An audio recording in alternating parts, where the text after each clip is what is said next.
एक समय था जब भारत को विश्व गुरु कहा जाता था, क्योंकि उस समय भारत के पास था उस समय की सबसे बेहतरीन आधुनिक शिक्षा प्रणाली, जो यहाँ के विहारों एवं महाविद्यालयों में दी जाती थी। नालंदा, जिसका उदय गुप्त काल में हुआ था, उस समय के भारत के 3 प्रमुख विश्वविद्यालयों में सर्वश्रेष्ठ था। नालंदा प्राचीन भारत में उच्च शिक्षा का सर्वाधिक महत्वपूर्ण और विख्यात केंद्र था। बौद्ध धर्म के इस शिक्षा केंद्र में बौद्ध धर्म के साथ साथ अन्य धर्मों के तथा अनेक देशों के छात्र पढ़ते थे। नमस्कार दोस्तों, मेरा नाम है Ramesh. Welcome to Magadh Bhumi and welcome to the ruins of Nalanda, the oldest university in the world. It was also a residential university built in 450 AD by Magad King Kumaragupta. आज हम जानने वाले हैं नालंदा के इतिहास के बारे में। कैसे पूरी दुनिया को ज्ञान से प्रकाशित करने वाला विरासत आज खंडहर मात्र बनकर रह गया है। क्रूर और बेवकूफ मुस्लिम आक्रांता बख्तियार खिलजी ने इसे क्यों जलाया और नष्ट कर दिया, इन सब सवालों का जवाब ढूंढेंगे यहाँ की दीवारों से। तो चलिए चलते हैं। प्रारंभिक बौद्ध ग्रंथों के अनुसार कहा गया है कि बुद्ध ने राजगृह के पास नालंदा नामक एक गांव का दौरा किया था। उन्होंने पास के एक आम के बगीचे में उपदेश भी दिया था। उस बगीचे का नाम पावरिका था। उनके 2 प्रमुख शिष्यों में से एक सारिपुत्र का जन्म इसी क्षेत्र में हुआ था और बाद में उन्होंने यहीं निर्वाण प्राप्त किया। बचपन से हम लोग इतिहास के किताबों में नालंदा का जो चित्र देखते आए हैं, दरअसल यह सारिपुत्र का स्तूप है। नालंदा प्राचीन मगध में बसा था, जो आज के बिहार के नालंदा जिले में है। बख्तियार खिलजी के आक्रमण के बाद लगभग 700 वर्षों तक नालंदा विश्वविद्यालय मिट्टी के टीले में कहीं खोसा गया। किसी ने भी इसकी सुध ना ली। भारतीय पुरातत्व सर्वेक्षण ने लगभग 1915-16 में यहाँ खुदाई करनी शुरू की। लगभग 20 वर्षों तक यहाँ खुदाई होती रही। यहाँ खुदाई के दौरान बुद्ध की कई बड़ी और छोटी मूर्तियां भी मिली।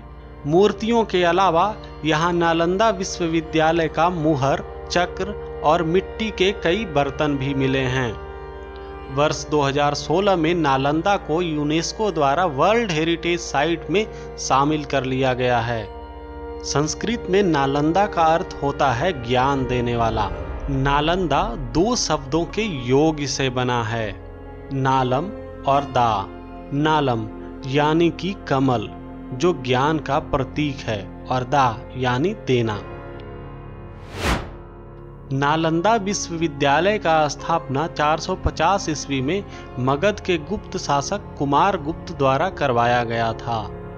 गुप्त वंश के पतन के बाद भी आने वाले सभी शासक वंशों ने इसकी समृद्धि में अपना योगदान जारी रखा। इसे महान सम्राट हर्षवर्धन और पाल शासकों का भी संरक्षण मिला। सम्राट हर्षवर्धन ने तो 200 गांवों से मिलने वाले कर को भी इस महाविहार को समर्पित कर दिया था। यह विश्व का प्रथम पूर्णतः आवासीय विश्वविद्यालय था। इसमें विद्यार्थियों की संख्या करीब 10,000 एवं अध्यापकों की संख्या 2,000 थी। 7वीं शताब्दी में जब चीनी यात्री हुएनसेंग यहाँ आए थे, उस समय 10,000 विद्यार्थी और 1500 आचार्य नालंदा विश्वविद्यालय में उपस्थित थे। इस विश्वविद्यालय में सिर्फ भारत ही नहीं बल्कि तिब्बत, चीन, कोरिया, जापान, इंडोनेशिया, फारस तथा तुर्की से भी विद्यार्थी शिक्षा ग्रहण करने आते थे। इस विश्वविद्यालय को 9वीं से 12वीं शताब्दी तक अंतर्राष्ट्रीय ख्याति प्राप्त थी। अत्यंत सुनियोजित ढंग से और विस्तृत क्षेत्र में बना हुआ यह विश्वविद्यालय स्थापत्य कला का अद्भुत नमूना था। इसका पूरा परिसर एक विशाल दीवार से घिरा हुआ था, जिसमें प्रवेश के लिए एक मुख्य द्वार था। विद्यार्थियों को रहने के लिए हॉस्टल बने हुए थे। एक ही कतार में अभी तक खुदाई के दौरान 13 हॉस्टल्स मिले हैं। वैसे इससे भी अधिक हॉस्टल्स के होने की संभावना है। हॉस्टल्स एक से अधिक मंजिल के होते थे। कमरे में सोने के लिए पत्थर की चौकी होती थी।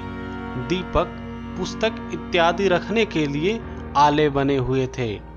प्रत्येक हॉस्टल के आंगन में एक कुआं बना हुआ था। समस्त विश्वविद्यालय का प्रबंधन कुलपति या प्रमुख आचार्य करते थे, जो भिक्षुओं द्वारा निर्वाचित होते थे। प्रमुख आचार्य 2 परामर्शदात्री समितियों के परामर्श से सारा प्रबंध करते थे। प्रथम समिति शिक्षा तथा पाठ्यक्रम संबंधित काम देखती थी और द्वितीय समिति सारे विश्वविद्यालय की आर्थिक व्यवस्था तथा प्रशासन की देखभाल करती थी। विश्वविद्यालय को दान में मिले 200 गांवों से प्राप्त अनाज और आय की देखभाल यही समिति करती थी। इस विश्वविद्यालय में 3 श्रेणियों के आचार्य थे, जो अपनी योग्यता अनुसार प्रथम, द्वितीय और तृतीय श्रेणी में आते थे। नालंदा के प्रसिद्ध आचार्यों में शीलभद्र, धर्मपाल, चंद्रपाल, गुप्तमती और अस्थिरमती प्रमुख थे।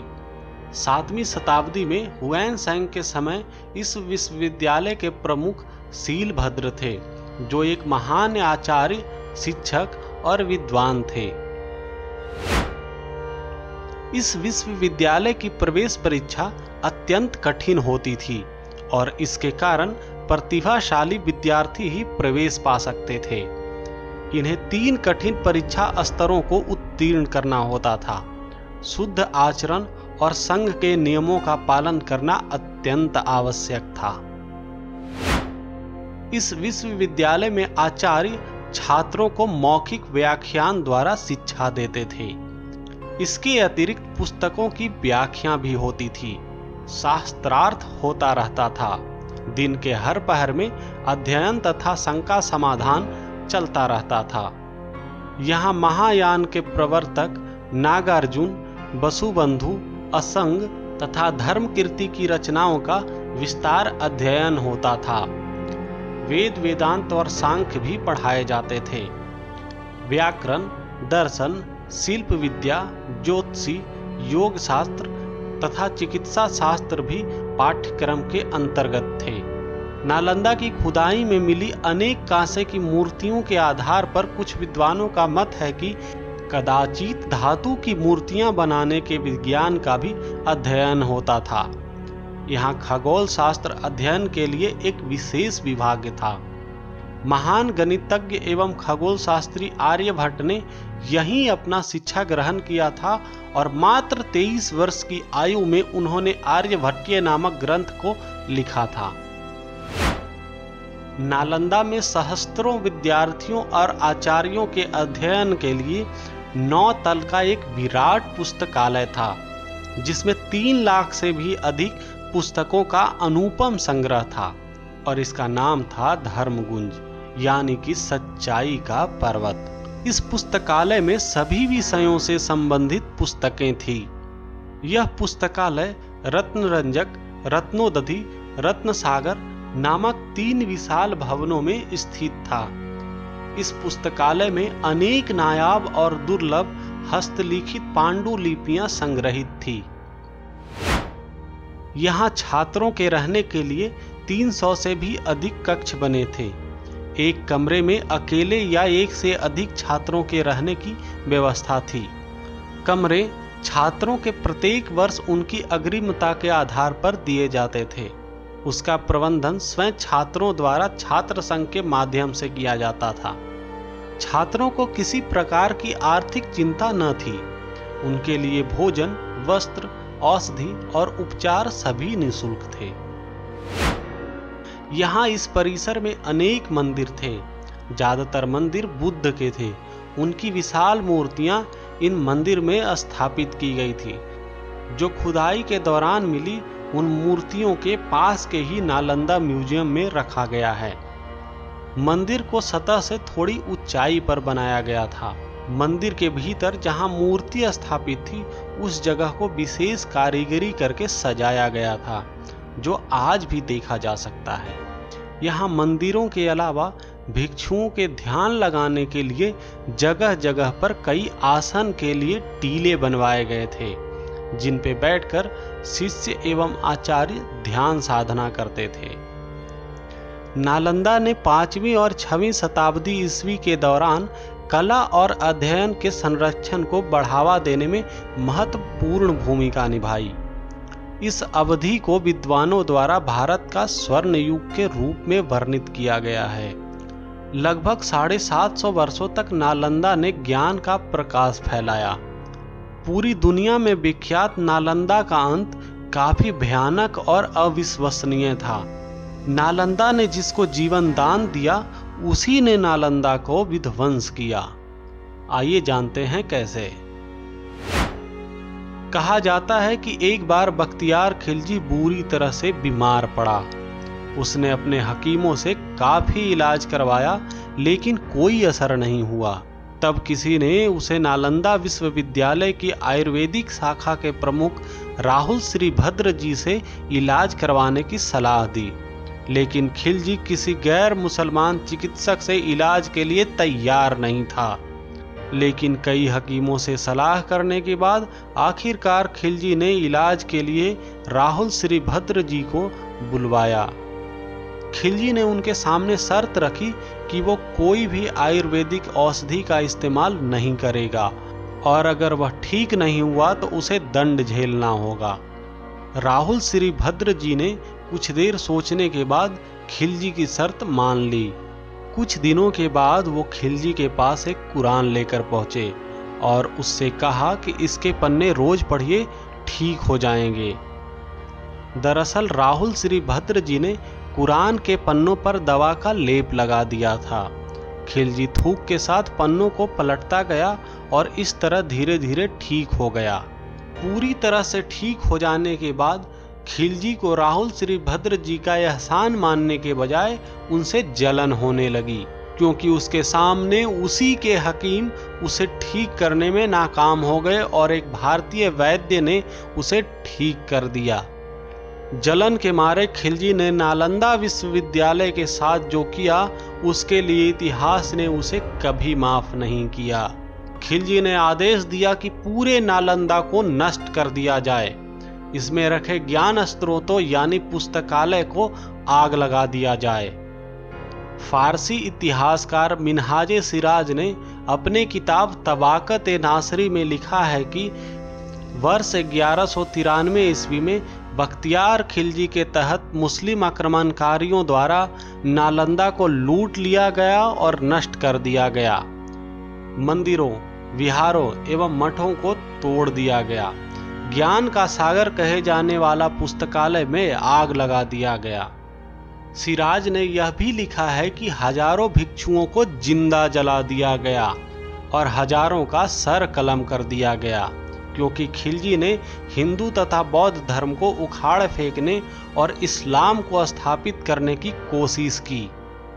पुस्तकालय कई महीनों तक जल रहा था और जलती पांडुलिपियों से उठते धुएं ने पहाड़ियों पर एक काली चादर फैला दी थी। आज इन दीवारों पर जले हुए भाग देखे जा सकते हैं। कहा जाता है कि यह हमला इतना घातक था कि इस विश्वविद्यालय को फिर से कभी खड़ा होने के लायक नहीं छोड़ा। हमारा तो यह मानना है कि यह सिर्फ भारतवर्ष के लिए ही नहीं बल्कि पूरी दुनिया का नुकसान था। हमने वह खोया जो ना तो कभी पाया जा सकता है, ना ही कभी बनाया जा सकता है। This is the end of the video. Thank you for watching. इस वीडियो से जुड़े कोई भी सुझाव या प्रश्न कमेंट में जरूर लिखें। अगर आपको यह जानकारी अच्छी लगी हो तो आप इस चैनल को सब्सक्राइब करके हमें सपोर्ट कर सकते हैं। जय हिंद।